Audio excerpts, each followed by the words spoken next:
Bonjour à tous. Je vais attendre un petit peu, comme d'habitude, de vous laisser le temps de vous connecter avant de commencer.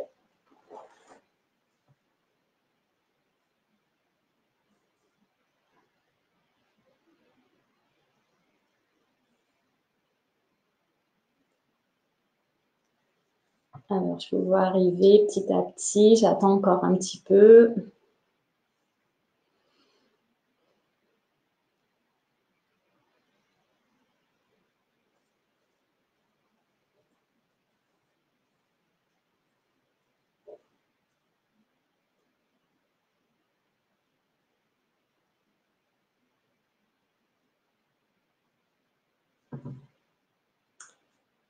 Ok, allez, donc je vais commencer. Donc, bonjour à toutes et à tous. On se retrouve aujourd'hui pour le 5e live sur la nutrition. Et puis, ce sera le dernier puisqu'on arrive enfin au terme de cette période de confinement. Donc, je vous remercie tous d'être une nouvelle fois connectés pour suivre ce direct. Donc, je me présente une nouvelle fois. Je suis Stéphanie Nucera, diététicienne nutritionniste spécialisée dans la nutrition du sport, chargée de mission au comité départemental olympique et sportif présidé par Philippe Manassero, et j'interviens notamment auprès des jeunes athlètes de haut niveau de la Team Espoir. Alors, pour clôturer cette session de live sur la nutrition qui ont été mis en place dans le contexte du confinement, j'ai choisi aujourd'hui de vous parler d'un sujet un petit peu plus concret et donc de vous donner les conseils pour apprendre à décrypter les étiquettes alimentaires de manière à faire les meilleurs choix possibles et donc de faire les choix en connaissance de cause et ne plus vous laisser induire en erreur par les méthodes de marketing des industriels et être acteur de votre santé. Alors, on va voir que les étiquettes sont de véritables mines d'informations pour le consommateur, à condition, bien sûr, de savoir les déchiffrer. Alors, on va retrouver des mentions liées à la qualité sanitaire du produit et des mentions liées à sa qualité nutritionnelle. Et c'est celles-là qui vont nous intéresser aujourd'hui. Alors, j'ai sélectionné certaines mentions, parce que bon, il y en a beaucoup, donc on ne pourra pas les voir toutes, mais j'ai sélectionné les mentions qui vont vous permettre de faire les meilleurs choix possibles le plus rapidement, de manière à ne pas passer trop de temps dans le supermarché quand vous allez faire vos courses. Alors, je vais d'abord vous parler de la liste des ingrédients, du tableau de déclaration des valeurs nutritionnelles, des labels de qualité, des allégations qui nous amèneront à parler des mentions des produits allégés en fait, et on verra lesquels peuvent être intéressants en termes de santé et ceux qui sont juste un outil de marketing des industriels. Et puis ensuite, je finirai par le Nutri-Score. Alors, avant toute chose, je voulais quand même vous préciser que l'étiquetage des denrées alimentaires est soumis à une réglementation européenne. Donc l'étiquetage, il doit être conforme au règlement qu'on appelle le règlement INCO de novembre 2011. Il va concerner bien sûr les produits préemballés, les produits à l'état brut comme les fruits et légumes ne sont pas concernés par l'étiquetage et donc cette réglementation. Et ce règlement impose aux industriels d'apposer sur l'emballage des mentions. Alors, certaines mentions vont être obligatoires et d'autres seront facultatives au bon vouloir de l'industriel. Alors, au niveau des mentions obligatoires, vous avez par exemple, vous savez tous, la date limite de consommation, vous la regardez tous à un moment donné, le numéro de lot pour la traçabilité, la quantité nette du produit. Et parmi les mentions obligatoires, on va retrouver justement la liste des ingrédients et le tableau de déclaration des valeurs nutritionnelles. Et parmi les mentions facultatives, on va retrouver les labels de qualité et les allégations dont je vais vous parler un petit peu plus tard dans la présentation. Alors, je vais commencer par la liste des ingrédients. C'est une mention qui est très intéressante parce qu'en fait, c'est grâce à elle que vous allez pouvoir savoir vraiment ce que vous mangez. Dans cette liste, on retrouve tous les composants qui rentrent dans la fabrication de l'aliment. Donc, autant les aliments qui rentrent dans la fabrication de la recette, comme les nutriments, mais aussi les additifs alimentaires. Donc, c'est ici qu'on va voir s'il y en a ou pas et combien. Alors, pour faire simple, quand vous regardez cette liste d'ingrédients, il y a 3 astuces pour vous donner une idée sur la qualité nutritionnelle du produit. La première, c'est de regarder la longueur de la liste. Ça va vous donner le degré de transformation de votre produit. En réalité, plus la liste est longue et plus il va y avoir d'additifs alimentaires. Alors que plus elle est courte et plus vous avez la garantie d'avoir un produit plus sain.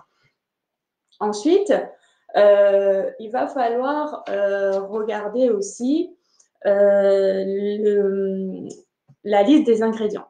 Leur ordre en fait. La liste des ingrédients, elle est citée, les ingrédients sont énumérés en fait dans un ordre décroissant de leur présence en termes de poids et de volume.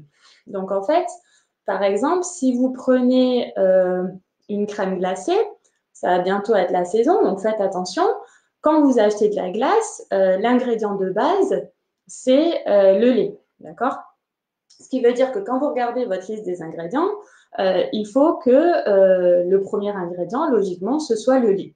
Et malheureusement, ce n'est pas toujours le cas. Bien souvent, quand on s'amuse à regarder, il peut arriver que le premier ingrédient cité soit de l'eau, du sucre et puis après du lait. Donc là, c'est moins normal. En fait, l'industriel va utiliser de l'eau. Pourquoi ? Parce que c'est aussi lourd que le lait en termes de poids. Mais bien sûr, ça lui revient moins cher. Et vous, en fait, vous allez manger une glace plutôt à l'eau plutôt qu'avec du lait. Et puis, ensuite, le troisième élément intéressant à regarder, ça va concerner plutôt les personnes qui ont tendance à avoir des allergies ou des intolérances. C'est ce qu'on appelle les allergènes alimentaires. Donc ça aussi, en fait, vous savez ce que c'est. Un allergène alimentaire, c'est tout simplement une substance en fait qui va favoriser ou déclencher une allergie ou une intolérance ou des réactions du système immunitaire de l'organisme après l'avoir ingéré. Donc en fait, c'est le lait, les œufs, tout ce dont on peut être allergique, en fait, des allergies au lait, les allergies aux œufs, aux fruits à coque, au lupin, à la moutarde, aux mollusques, etc. En tout, il y en a 14. Et donc, ces allergènes, ils sont mentionnés dans la liste des ingrédients. Ils sont vite repérables parce que les industriels doivent les mentionner en gras et souligner. Donc, la personne allergique ou intolérante, on retrouve aussi ici le gluten, toutes les céréales à base de gluten. Vous verrez que c'est aussi gras et souligné. Donc, de manière à ce que le consommateur allergique puisse voir rapidement la substance allergène. Vous voyez que finalement, cette liste d'ingrédients, sans s'embêter à lire vraiment les additifs dans leur particularité, faut pas s'embêter, vous regardez juste la longueur de la liste et ça vous donne déjà une indication. Ne vous embêtez pas à essayer d'interpréter les additifs. En général, ils ont des noms très compliqués, difficiles à prononcer, ou alors ils sont mentionnés avec la lettre E, suivi d'une série de chiffres. Voilà. Vous embêtez pas, vous regardez juste si c'est long, pas long, et ça vous indique déjà si le produit est ultra transformé ou moins transformé. Par contre, alors elle est très intéressante cette liste, par contre c'est vrai qu'elle ne mentionne pas les quantités. Donc si on veut se faire une idée de la quantité des macronutriments présents dans votre produit, il faut faire référence au tableau de déclaration des valeurs nutritionnelles. Donc, lui aussi, je pense que vous l'avez déjà tous vu sur un paquet de vos produits alimentaires. Alors, il faut savoir que l'industriel a obligation de donner les valeurs pour 100 grammes d'aliments pour 7 éléments. Il y a 7 éléments qui sont obligatoires. C'est la valeur énergétique, donc l'apport calorique. c'est la teneur en lipides avec la précision des acides gras saturés, la teneur en glucides avec la précision des sucres, la teneur en protéines et la teneur en sel. Ça, c'est obligatoire.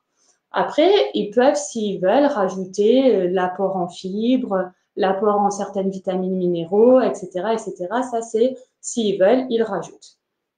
Alors là, ça va être intéressant, ce tableau avec les valeurs pour 100 grammes. Il peut être intéressant si, par exemple, vous hésitez entre deux produits identiques de marques différentes et vous ne savez pas lequel choisir. Par exemple, le camembert. Donc, si je prends le camembert, vous hésitez entre la marque distributrice et puis la marque officielle. Ce que vous pouvez faire en regardant le tableau de déclaration nutritionnelle, dans le fromage, ce qu'on veut, c'est un maximum de protéines et de calcium avec, si possible, un minimum de lipides. Donc, si vous voulez, vous comparez les deux et ça vous permet de voir celui qui va avoir le plus de protéines et le moins de lipides. Comme ça, nutritionnellement, il sera plus intéressant. Ça va servir à ça. Ensuite, au niveau des mentions qu'ils peuvent apporter, les industriels peuvent aussi maintenant vous donner des informations pour une portion ou par unité de consommation. Et là, ils vont vous donner les apports caloriques pour une portion. Donc là, ça reste intéressant. C'est plus concret pour le consommateur parce qu'au moins, il sait vraiment ce qu'il va manger, à condition qu'il respecte bien sûr la quantité recommandée. Voilà. Et puis après, les industriels peuvent aussi rajouter les apports en pourcentage par rapport aux apports de référence d'un adulte type qui a des besoins à 2000 calories. Alors, c'est un petit peu plus complexe comme interprétation. Et puis, en plus, chaque adulte a des besoins différents. On n'a pas tous à 2000 calories par jour. Donc, bon, ça, c'est pas trop fiable. Voilà. Donc, si vous voulez retenir deux choses sur ce tableau, c'est permettre de comparer deux produits identiques avec la colonne pour 100 grammes et vous donner une idée pour les apports par portion. Et puis, vous pouvez aussi regarder la teneur en acides gras saturés, en sucre, en sel, pour avoir un petit peu une idée s'il y a beaucoup de gras, beaucoup de sucre, beaucoup de sel. Mais il faut quand même faire attention parce que la teneur en sucre qui est mentionnée, ce sont les sucres totaux, c'est-à-dire aussi bien le saccharose que le fructose, que le lactose. Et des fois, ça peut prêter à confusion parce que ça m'est arrivé d'avoir des patients diabétiques qui voulaient impérativement faire attention à toute source de sucre dans leur alimentation et qui au final me disaient « Ah mais non, mais en fait, je mange pas de yaourt nature parce que dedans, il y a du sucre. » Parce que la personne avait regardé le tableau et avait vu glucides, dont sucre, avec un petit apport en sucre.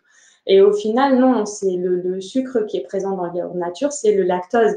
Donc, c'est le sucre du lait qui est présent naturellement dans le produit. Pareil pour les compotes sans sucre ajouté. Si vous regardez, vous allez avoir du sucre dans le tableau de déclaration nutritionnelle, alors qu'en réalité, c'est le fructose qui est présent naturellement dans le fruit. Donc là encore, le seul moyen de savoir quel type de sucre est présent dans le produit, c'est de regarder la liste des ingrédients. Parce que s'il s'agit du fructose ou du lactose qui est présent naturellement dans le produit, à ce compte-là, vous ne le retrouvez pas dans la liste des ingrédients. Mais si c'est du sucre d'ajout sous forme de saccharose, vous allez l'avoir dans la liste des ingrédients. Alors, voilà, donc ça reste intéressant, mais au final, encore une fois, la liste des ingrédients est quand même plus intéressante, je trouve, si vous devez choisir entre les deux. Privilégiez de regarder la liste des ingrédients plutôt que le tableau. Voilà, alors ensuite, donc ça, ce sont deux mentions obligatoires. Ensuite, on va avoir les labels de qualité. Alors, comme je vous ai dit, les labels de qualité résultent d'une démarche volontaire de la part des industriels. Leur but, en fait, c'est de valoriser le produit pour en vendre davantage. Alors, qu'est-ce qu'il faut penser de ces logos et est-ce qu'on peut leur faire confiance ou pas? Alors, oui, vous pouvez leur faire confiance, même si il s'agit d'une démarche volontaire de l'industriel. les logos sont soumis à une réglementation. Donc, les industriels ne peuvent pas apposer un label de qualité sans contrôle préalable d'un organisme. En fait, pour chaque label, il existe un cahier des charges et pour obtenir la certification, le produit doit obligatoirement répondre aux caractéristiques spécifiques qui sont définies dans la charte. Et ensuite, il est soumis à un contrôle par un organisme certifié qui va lui attribuer le label ou pas. Donc, c'est réglementé. Pour ça, il n'y a pas de souci. Après, il va falloir faire attention parce qu'on va avoir les labels de qualité officiels réglementés et des mentions alléchantes qui ne le sont pas et qui vont induire le consommateur en erreur. Par exemple, on va avoir élu produit de l'année. C'est pas un label de qualité reconnu, c'est une mention qui fait vendre. Et puis, on a aussi les appellations avec le terme terroir dedans ou le terme rustique. En général, c'est juste le fruit d'une communication des industriels, mais on n'est pas sûr d'avoir un produit de qualité pour autant. Alors, les logos auxquels vous pouvez faire confiance, on a par exemple, d'un point de vue européen, le label agriculture biologique. On a le label AOP, appellation d'origine protégée, le label IGP et STG. Je vais les préciser après. Et au niveau national, on a le label rouge que vous connaissez tous et la certification de conformité. Et puis, on a aussi ce qu'on appelle des mentions valorisantes comme produits de montagne ou produits de la ferme. Là aussi, ces mentions-là sont réglementaires, donc on peut leur faire confiance. Par contre, attention, les industriels jouent parfois un peu sur les mots. Si vous achetez, par exemple, du miel de montagne, c'est pas une mention certifiée, en fait. Il faut vraiment qu'il y ait écrit sur votre pot miel, produit de montagne. Il faut vraiment que l'appellation soit citée dans sa totalité pour que ce soit valable. Alors, je ne sais pas si on a pu mettre, ah voilà. Non, je ne les ai pas. Alors, je vais d'abord vous parler du logo agriculture biologique parce que il est souvent source d'ambiguïté quant à son bénéfice, en fait. Il est souvent associé à une notion de régime ou de minceur. Quand on mange bio, on a l'impression de manger diététique et bien pour son poids. En réalité, c'est pas ça du tout. Le label bio, il porte essentiellement sur un aspect environnemental. Il garantit aux consommateurs un mode de production en fait qui assure des produits naturels sans produits chimiques de synthèse ni d'OGM, tout en respectant l'environnement, la biodiversité et le bien-être animal. Donc, ça reste un label de qualité intéressant quand même, hein, mais attention, ne vous trompez pas d'objectif. Ça ne sont pas des produits diététiques minceurs.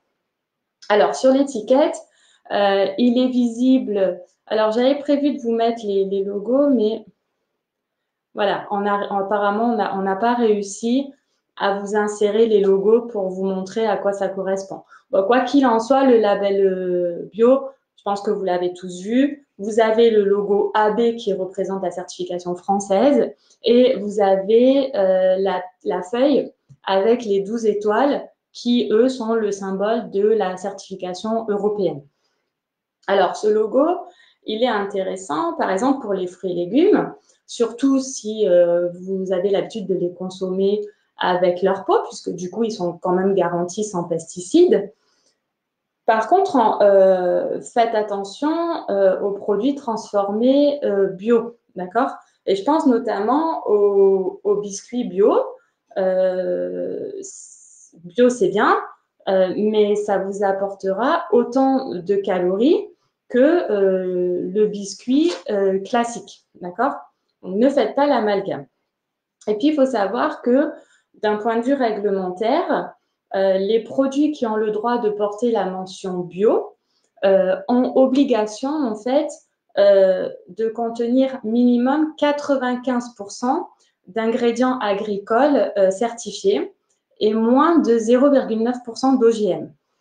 Ce qui fait que finalement, ça laisse une petite marge de manœuvre au consommateur qui peut se permettre finalement d'utiliser 5% d'ingrédients non bio pour la fabrication du produit et aussi avoir recours aux additifs alimentaires. Alors souvent, ça va être des additifs sous forme d'épaississants, de gélifiants, d'émulsifiants, dont la lécithine de soja qui peut provenir d'un OGM. Donc, vous voyez, attention quand même.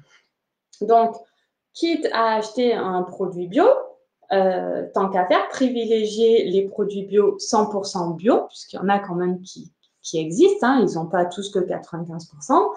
Et encore une fois, le seul moyen de le savoir, s'ils sont à 95% ou à 100% bio, c'est de regarder dans la liste des ingrédients. J'avais des biscuits, un exemple de biscuits bio et son homologue classique.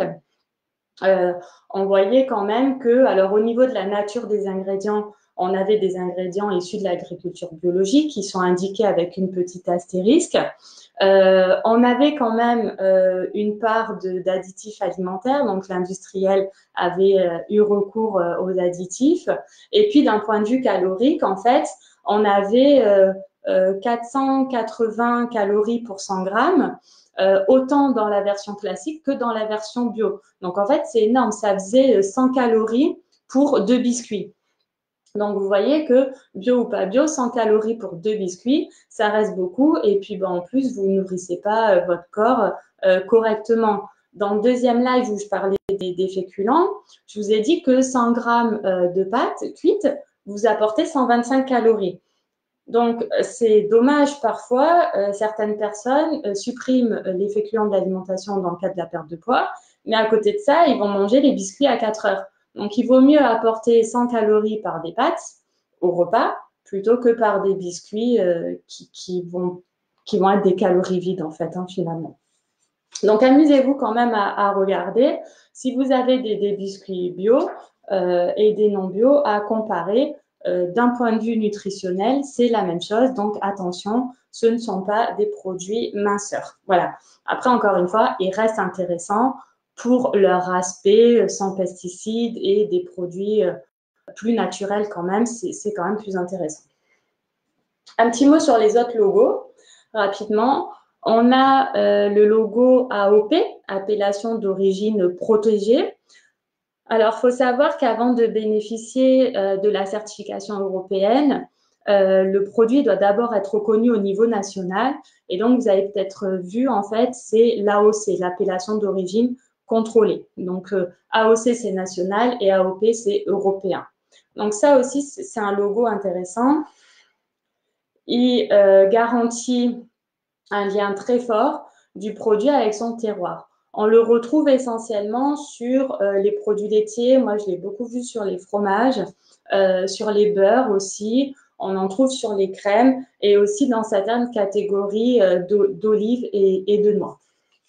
Et puis, on a le label IGP, Indication géographique protégée. Donc, c'est dommage, je ne peux pas vous montrer les logos. Donc, lui, c'est comme l'AOP, il garantit un lien entre le produit et son origine, mais moins fort que celui qui obtient la certification AOP. On va le trouver sur le jambon de Bayonne, les pruneaux d'Agen, les volailles de Loué. Et puis enfin, au niveau européen, on a la spécialité traditionnelle garantie qui est la STG, qui est plus rare. Lui, il atteste que le produit a été fabriqué selon une recette considérée comme traditionnelle. Alors, c'est un logo plus rare. En France, on le trouve juste sur les moules de Bouchot. Mais par contre, on le trouve en Italie sur la mozza, sur la pizza napolitaine et en Espagne sur le jambon Serrano, par exemple. Donc voilà, ça, ce sont 4 labels officiels européens auxquels vous pouvez faire confiance. Vous avez vu que c'est réglementé.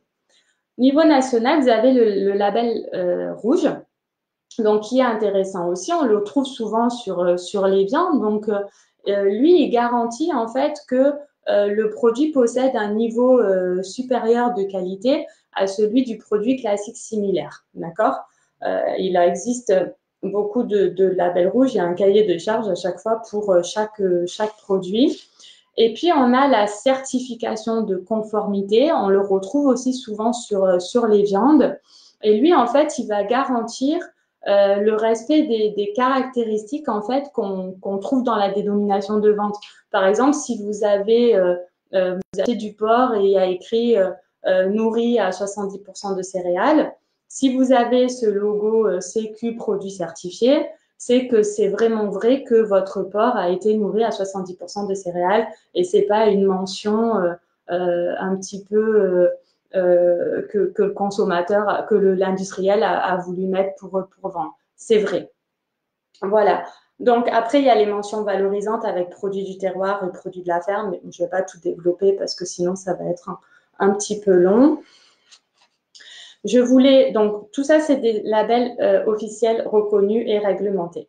Je voulais juste rajouter un mot sur le logo bleu blanc cœur parce que j'en ai parlé la semaine dernière lors de ma présentation sur les matières grasses. Alors, il faut savoir que ce logo, en fait, il n'est pas, c'est pas un label officiel, d'accord? C'est une marque privée, en fait, gérée par une association qui regroupe des professionnels de l'alimentation animale et d'élevage. Mais ce label, il a quand même été reconnu en 2008 par les ministères de l'Agriculture et de la Santé. Et puis, l'association a signé une charte d'engagement nutritionnel avec l'État dans le cadre du programme national nutrition santé. Donc, ça reste quand même un logo fiable. Et comme je vous ai dit la semaine dernière, moi, je trouve qu'il reste quand même assez intéressant parce qu'il garantit que l'animal a été nourri à partir de sources végétales riches en oméga 3. Donc, les graines de lin, la luzerne, etc. Ce qui fait que nous, dans notre assiette, on retrouve ces oméga 3 qui sont beaucoup plus intéressants pour notre santé que l'animal qui va être nourri avec les tourteaux de maïs ou de soja qui sont plutôt riches en oméga 6. Voilà, donc ces labels de qualité sont intéressants, c'est quand même un plus pour le produit, mais encore une fois, il ne faut pas perdre de vue les valeurs nutritionnelles et la liste des ingrédients quand même. Alors, un petit mot sur les allégations que vous retrouvez aussi sur vos emballages. Vous en avez tous vu, même si le terme vous paraît un petit peu compliqué. Ces allégations, ce sont des messages apposés par les industriels qui font état de qualité sanitaire ou nutritionnelle des aliments et des nutriments que compose votre produit. Alors, en fait, ça peut être Alors, on en a deux sortes. Il y a les allégations dites de santé qui font un lien entre l'aliment et l'état de santé. Vous savez tout ce que c'est. C'est les oméga 3 contribuent à diminuer le risque cardiovasculaire, améliorent le transit intestinal. Le calcium, c'est bon pour les os. Voilà. Dès qu'il y a un nutriment qui fait un rapport à votre état de santé, c'est ce qu'on appelle une allégation dite de santé. Et puis, on a aussi les allégations nutritionnelles qui, elles, font référence à la teneur d'un nutriment dans votre produit. Tout simplement, ça se réfère à riche en fer, riche en calcium, riche en fibres, représente 30% des apports journaliers recommandés en vitamine C, etc. Alors, que penser de ces allégations? Est-ce que c'est fiable ou pas fiable? Est-ce que vous pouvez leur faire confiance? Alors là aussi, il faut savoir que ces allégations sont réglementées au niveau européen. Donc là encore, l'industriel ne peut pas apposer ces mentions sans contrôle préalable par les autorités compétentes. Et puis, donc pour ça c'est fiable. Par contre, attention, parce que ce ne sont pas des produits miracles pour autant. Ils peuvent être des compléments intéressants dans le cadre d'une alimentation spécifique, mais à condition, bien sûr, de les intégrer toujours dans le cadre d'une alimentation variée et équilibrée. Par exemple, vous achetez la margarine riche en oméga 3 parce que vous avez du cholestérol, par exemple, ça peut être un plus, Mais si à côté de ça, vous allez manger beaucoup de fromage, du saucisson, etc., à ce compte-là, ça n'a plus aucun intérêt. Et puis attention aussi, parce que le produit peut être vanté, par exemple, comme riche en calcium. Donc, la personne qui a de l'ostéoporose va se dire, ah ben tiens, c'est cool, je vais acheter ce produit, il est riche en calcium, pour mes os, c'est bon, c'est écrit sur le paquet. Alors, autant l'industriel a obligation de répondre aux critères pour avoir cette allégation, mais par contre, sur le reste, il fait ce qu'il veut. Donc, votre produit peut très bien être riche en calcium, mais au final, contenir trop de sucre ou trop de matière grasse. Et ça, bien évidemment, l'industriel ne va pas le mettre en avant. Et encore une fois, eh ben, c'est dans la liste des ingrédients ou dans le tableau des valeurs nutritionnelles que vous allez voir la composition complète de votre produit. Alors, on en vient aux produits allégés. Les produits allégés, je sais que beaucoup de personnes se posent des questions sur ces produits-là. Donc, le marché des produits allégés, c'est vraiment un des poids lourds de l'industrie agroalimentaire depuis plus de 30 ans maintenant. C'est un marché qui connaît vraiment un véritable succès. On a tous été tentés un jour d'acheter un produit allégé, surtout qu'il y en a dans tous les rayons et que ça concerne toute catégorie d'aliments. On va avoir les produits allégés en gras pour les fromages, le beurre, les yaourts, etc. On va avoir les produits allégés en sucre pour les boissons, les biscuits, le chocolat, les compotes, la confiture, les glaces. Et on va avoir des allègements en sel sur les charcuteries, sur les plats préparés, sur les biscuits salés, etc. Alors, sur le principe, c'est sûr, c'est plutôt une bonne chose de manger moins gras, moins sucré, moins salé. En achetant ces produits-là, le consommateur a quand même le sentiment de faire un geste pour sa santé, d'autant que ces allègements répondent finalement en quelque sorte au message sanitaire qui est diffusé par le programme Manger Bouger, qui est pour votre santé, évitez de manger trop gras, trop sucré, trop salé. Vous avez tous entendu cette phrase à un moment donné et finalement, les allègements y répondent correctement.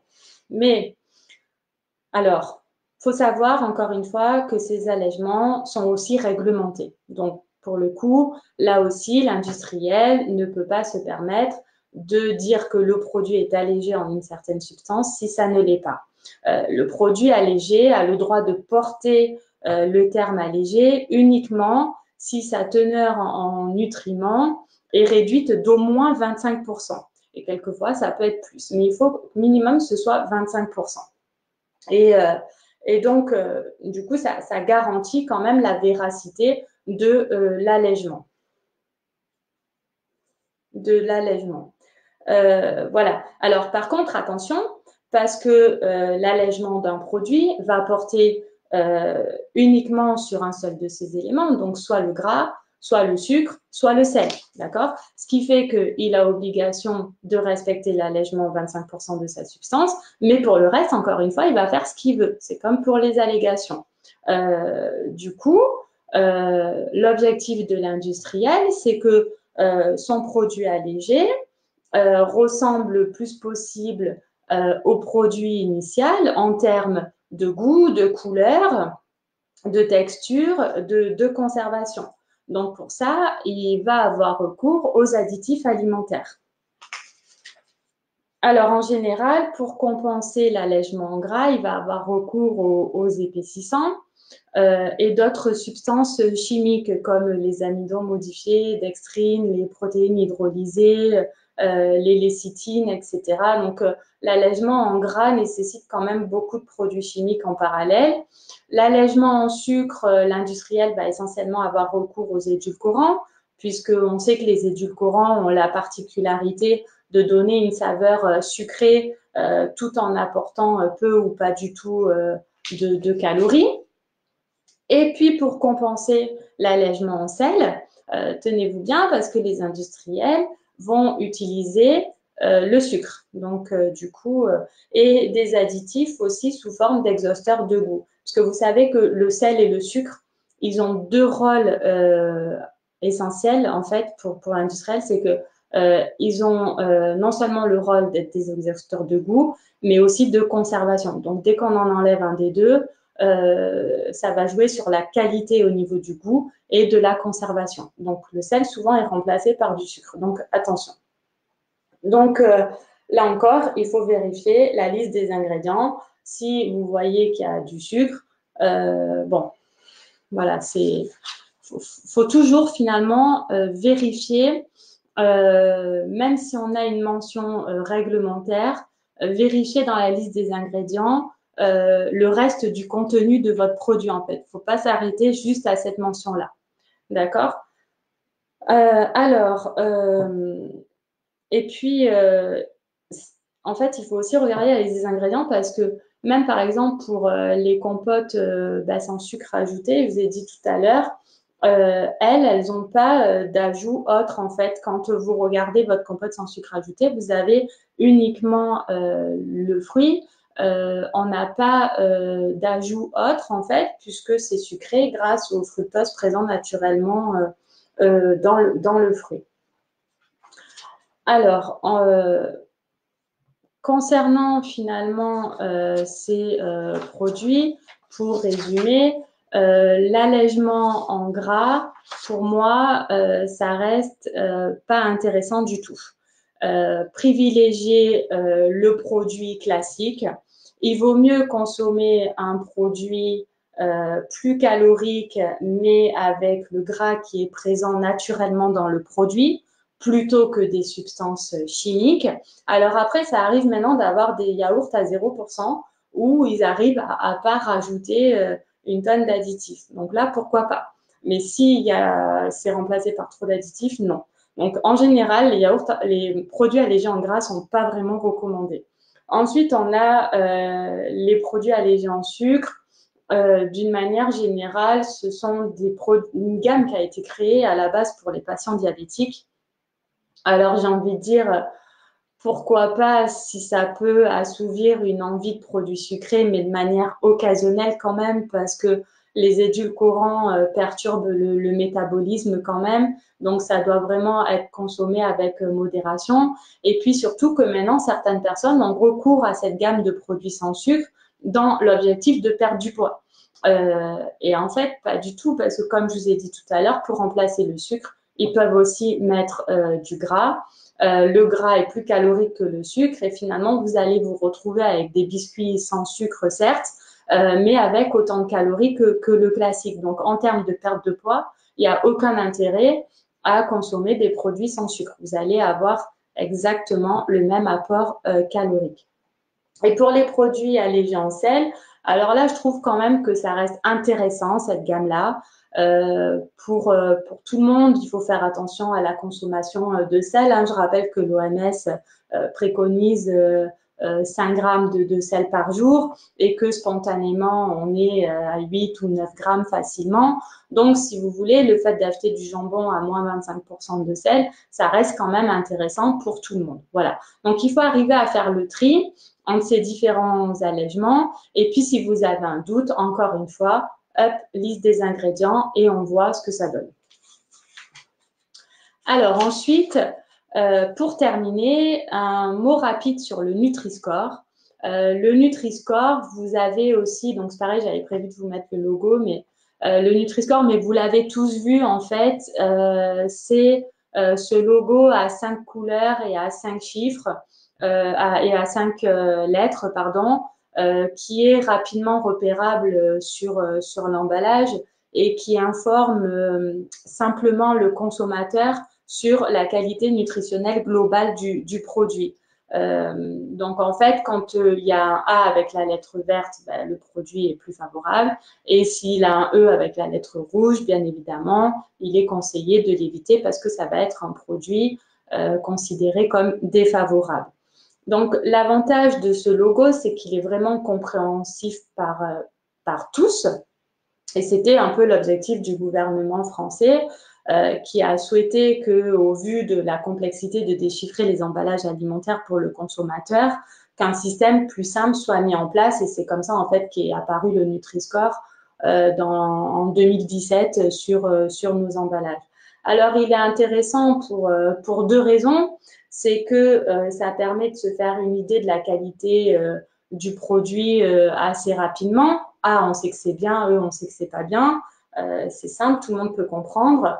Et puis, deuxièmement, ça permet de pouvoir comparer les qualités nutritionnelles de deux produits identiques, mais de marques différentes. Alors, par exemple, je m'étais amusée quand j'étais allée faire les courses à regarder au niveau des céréales pour petit déjeuner. Il y avait, par exemple, la marque Chocapic qui mentionnait ces céréales avec une lettre B et la marque distributrice, donc le même type de céréales, Kaoflex, qui avait la lettre C. Voilà, bon, après le prix n'est pas le même, bien sûr, mais je veux dire, si on regardait la qualité nutritionnelle, on voit qu'un a le B, l'autre a le C, donc si on veut choisir le meilleur, on prend le B. Donc ça permet de distinguer très rapidement au lieu de s'embêter à lire tout ce qu'il y a dessus pour savoir lequel sera le meilleur. Voilà, alors par contre, il a aussi ses limites pour deux raisons essentielles. C'est que déjà, le score évalue seulement l'aspect nutritionnel du produit. Ce score, en fait, il est calculé en tenant compte des aliments à favoriser, comme les protéines, les fibres, les fruits et légumes, et il calcule les aliments qu'il faut limiter, comme l'apport calorique, les acides gras saturés, le sel et le sucre. Et en fonction de la teneur de tout ça, ils vont attribuer le score, donc la lettre. Mais du coup, il ne prend pas en compte le taux de transformation du produit. Dans le calcul, il ne tient pas compte de la quantité d'additifs alimentaires. Donc, je trouve que c'est quand même un petit peu dommage. Et puis, il ne tient pas compte non plus de la modification de l'aliment après préparation, en fait, parce que on peut trouver des frites surgelées nature avec la lettre A, mais qui vont nécessiter une préparation à la maison avec de l'huile. Et au final, ce ne sera pas le même résultat. Avec la teneur en huile, il n'aura plus la lettre A. Donc, ça peut être un peu juste quand même. Et puis, deuxièmement, ça reste une démarche volontaire qui repose donc sur la base du volontariat des industries agroalimentaires. Du coup, il n'est pas toujours possible de pouvoir comparer deux produits identiques entre deux marques, puisque certaines ne jouent pas le jeu. On voit ce logo sur alors les marques les plus connues qui ont déjà adhéré à ce système. On va avoir Bonduelle, Findus, Danone, Fleury Michon, vous retrouvez aussi, et plus ou moins toutes les marques distributrices, Carrefour, Auchan, Intermarché, Casino, Leclerc, les produits ont le Nutri-Score dessus. Voilà, donc c'est quand même un système pratique parce que compréhensible par tous et donc du coup c'est quand même mieux que rien. Mais encore une fois, si on veut connaître le degré de transformation du produit, il faut regarder la liste des ingrédients et notamment la longueur de la liste. Voilà. Alors pour conclure, parce que j'ai terminé, vous voyez que les étiquettes alimentaires sont vraiment des mines d'or d'informations et des outils précieux pour évaluer la qualité du produit. Et encore, j'ai pas tout abordé, vous avez vu que c'est très long. Par contre, vous avez compris, ce qu'il faut retenir, c'est qu'il ne faut pas considérer le produit uniquement sur un seul critère isolé. Il a un label de qualité, c'est bien. Il a une mention allégée, c'est bien. Il a une allégation, c'est bien. Ces trois éléments sont réglementés, donc on peut avoir confiance. Mais il ne faut pas s'arrêter juste à ça, parce qu'un bénéfice mis en valeur par ces mentions peut cacher d'autres composantes beaucoup moins avantageuses pour le consommateur. Donc, ça reste intéressant de visualiser rapidement la présence des labels de qualité, des allégations, etc. D'autant que on les repère assez vite. Mais pour moi, la liste des ingrédients reste la seule mention qui vous éclaire avec le plus de transparence possible sur la qualité du produit.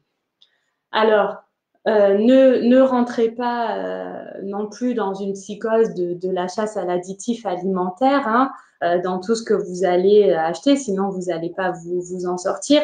Les additifs alimentaires sont présents dans tous les produits transformés et ce serait vraiment irréel et très compliqué d'avoir de nos jours une alimentation avec zéro additif. Voilà, donc simplement, soyez vigilants. Privilégier les produits qui en contiennent le moins de manière à ne pas les surconsommer, vu qu'encore une fois, ça peut avoir des répercussions délétères pour la santé en termes de cancer, perturbations métaboliques, allergies, migraines, etc. Donc, ce qu'il faut retenir, c'est privilégier le fait maison le plus possible avec des aliments bruts que vous allez vous-même préparer à la maison. Limiter la consommation de produits transformés en privilégiant ceux qui ont le moins d'additifs et de substances chimiques. Et en parallèle, conserver une alimentation variée, équilibrée, en respectant les quantités recommandées par le Programme national nutrition santé. Donc là, on en revient à tout ce que je vous avais dit dans le premier live sur la nutrition, dans lequel j'avais abordé l'équilibre alimentaire. Donc finalement, on ne perd toujours pas de vue cet équilibre alimentaire, quelles que soient les mentions qu'on peut lire sur les emballages. Et ce n'est pas parce que le produit est allégé qu'on peut en consommer davantage. D'accord? Voilà. Un autre conseil pour ceux qui veulent aller plus loin, vous pouvez toujours vous connecter sur le site mangerbouger.fr du Programme national nutrition santé. Donc, c'est un site intéressant où vous allez retrouver toutes les informations relatives aux recommandations. Vous allez avoir les actualités nutritionnelles, des idées recettes aussi, hein, puisque souvent on demande des idées recettes. Donc, sur ce site, vous allez en trouver. Et puis, si vous êtes encore en panne d'inspiration, il y a ce qu'on appelle la fabrique à menus. Alors, c'est assez intéressant et rigolo parce que finalement, en 2 clics, ça vous donne des idées de menus variés qui vont vous aider à manger équilibré. Voilà, ça donne des idées. Donc, je vous rappelle, c'est le site mangerbouger.fr si vous voulez aller plus loin dans votre démarche nutritionnelle. Voilà. Avant de vous laisser la parole pour peut-être les questions, voilà, merci. Je vois que Véro a mis le lien dans les commentaires, donc c'est intéressant. Voilà, donc je tiens à remercier tous les internautes qui ont suivi mes présentations sur la nutrition, que ce soit en live ou en replay. Donc j'espère quand même avoir contribué à un petit peu vous aider à améliorer votre comportement alimentaire et ainsi prendre un petit peu plus soin de votre santé. Et je remercie aussi, bien sûr, toute l'équipe d'UCDOS, Philippe Manassero, le président, ainsi que Charline et Véro. Je vous souhaite un bon déconfinement lundi, mais restez prudents quand même et prenez soin de vous. Voilà, je suis à votre disposition si vous avez des questions. Et merci encore. Alors, je vais remonter du coup pour voir les commentaires. Ah mince, ah voilà. Alors.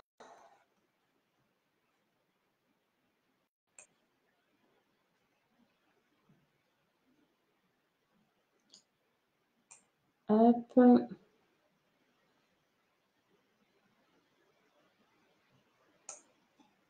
Alors, merci à Christian pour son message.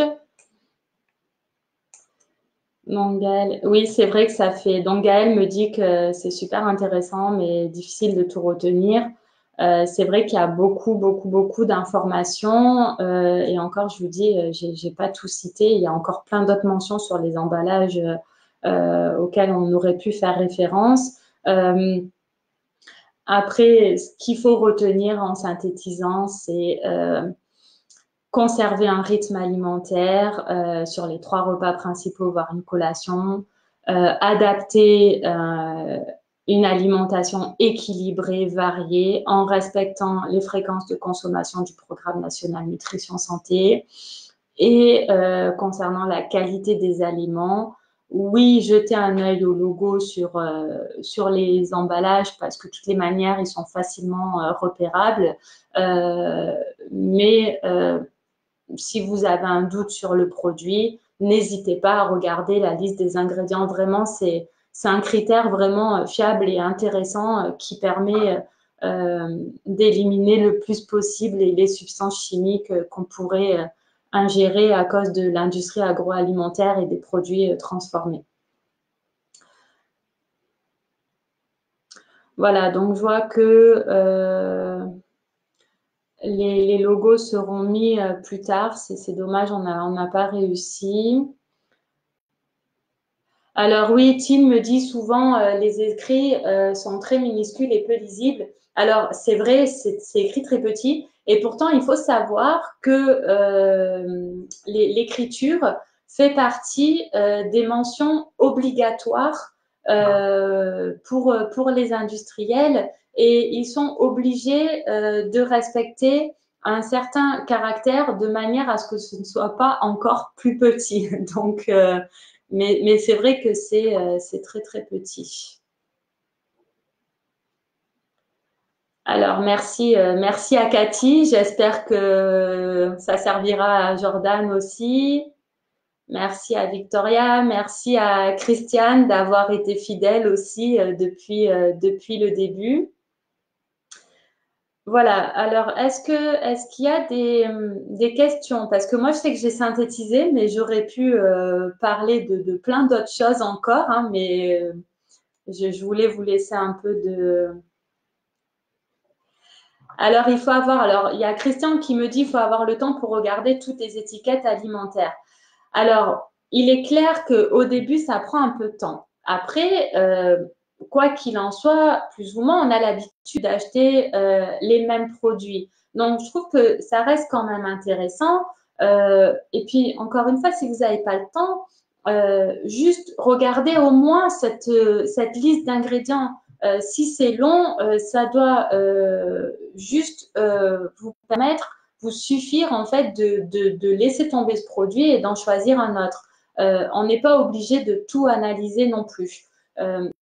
Et puis vous le faites une fois sur le produit, une fois que vous avez comparé et que vous avez choisi le produit qui va correspondre d'un point de vue nutritionnel et d'un point de vue qualité naturelle, on va dire, et pas chimique. Une fois que vous savez que c'est celui-là qui vous convient, la fois d'après, vous n'êtes pas obligé de regarder encore, ça n'aura pas changé quand même. Donc, c'est à faire un petit peu au début, mais après, plus ou moins, vous le faites d'une manière très occasionnelle. Quand vous avez un nouveau produit qui vous tente ou s'il n'y a pas votre produit de référence et que vous êtes obligé de vous rabattre sur un autre, etc. C'est très vite fait finalement quand on en prend l'habitude.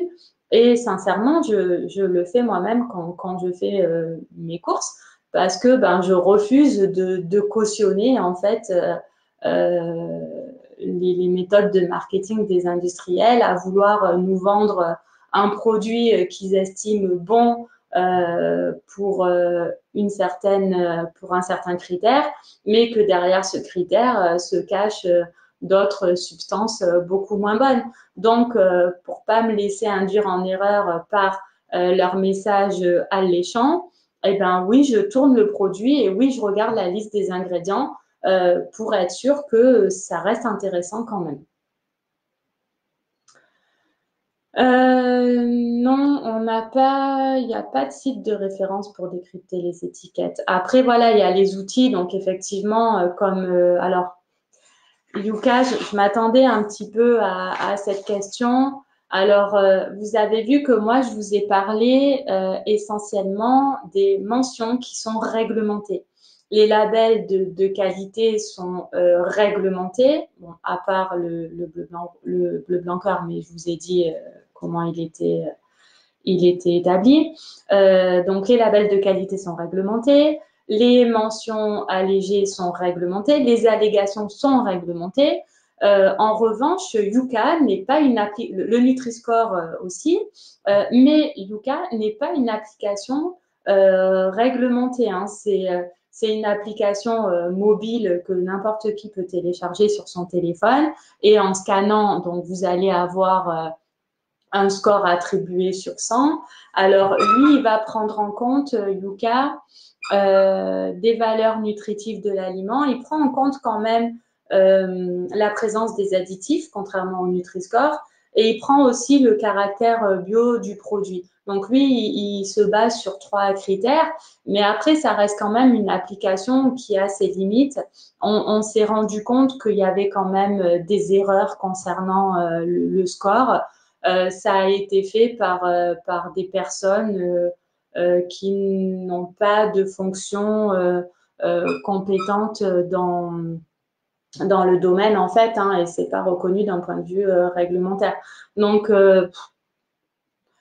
voilà, moi, sincèrement, la seule mention à laquelle je fais entièrement confiance, c'est la liste des ingrédients. Voilà, encore une fois, vraiment, c'est vraiment là-dedans que vous allez voir tout ce que compose votre produit. Ils n'ont vraiment pas le choix, les industriels, que de tout mettre, de mettre toutes les composantes qui constituent votre produit. Donc, c'est le seul endroit où ils ne peuvent pas mentir, en fait. Donc, c'est quand même vite fait, hein. C'est pas non plus un roman de 300 pages, hein. Ça reste quand même. Puis encore une fois, je vous ai dit, c'est pas la peine de tout lire, hein.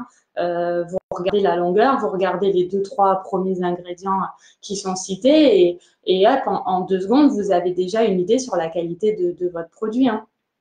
Donc, Yuka, bon, voilà, c'est oui et non, quoi. Alors, je t'amènerai faire les courses, Tine.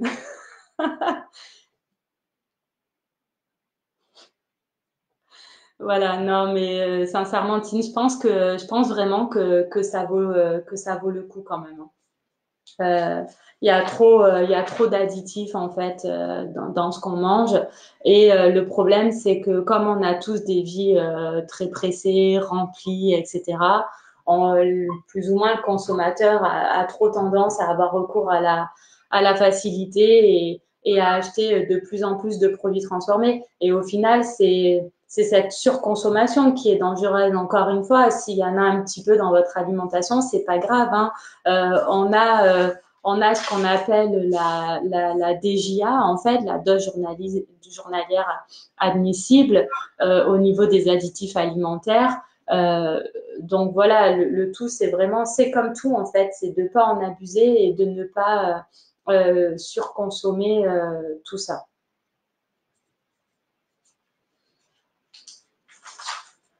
Voilà, bon, j'espère que ça vous aura aidé. J'ai vraiment essayé de synthétiser parce qu'il y a beaucoup, beaucoup, beaucoup de choses. Euh, Peut-être un mot aussi, personne n'en a parlé, mais peut-être un mot aussi sur la stevia au niveau des édulcorants. On me pose souvent la question. La stevia est un édulcorant naturel. Beaucoup y ont recours à la place des édulcorants de synthèse. Alors, et souvent, on me pose la question si c'est bien ou pas bien.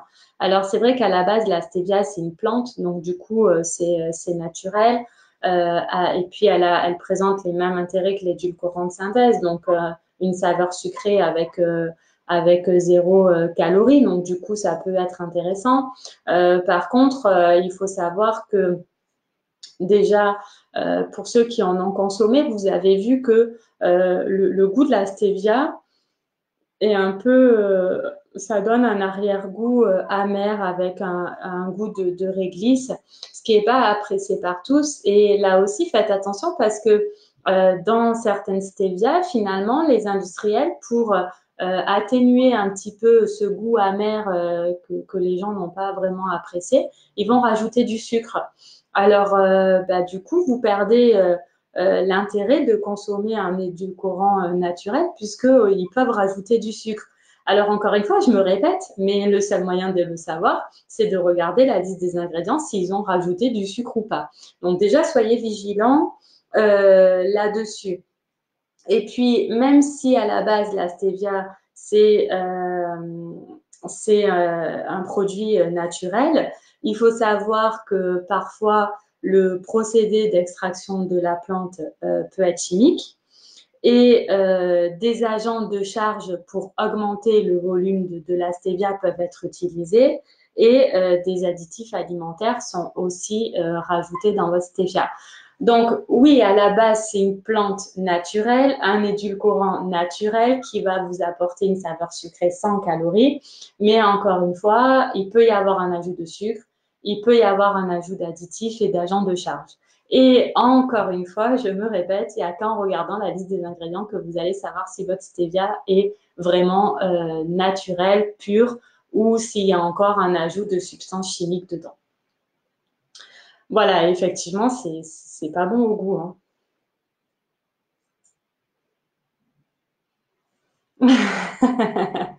Ah bah, je suis contente pour Jordan. Il va nous faire des belles compétitions du coup quand ça va pouvoir reprendre. Voilà, donc si il n'y a plus de questions, je pense pas. Voilà, donc visiblement, il y a plus de questions. Ben, je vous remercie du coup hein, d'avoir suivi ces lives. Et voilà, ben, bon déconfinement. Et encore une fois, prenez soin de vous.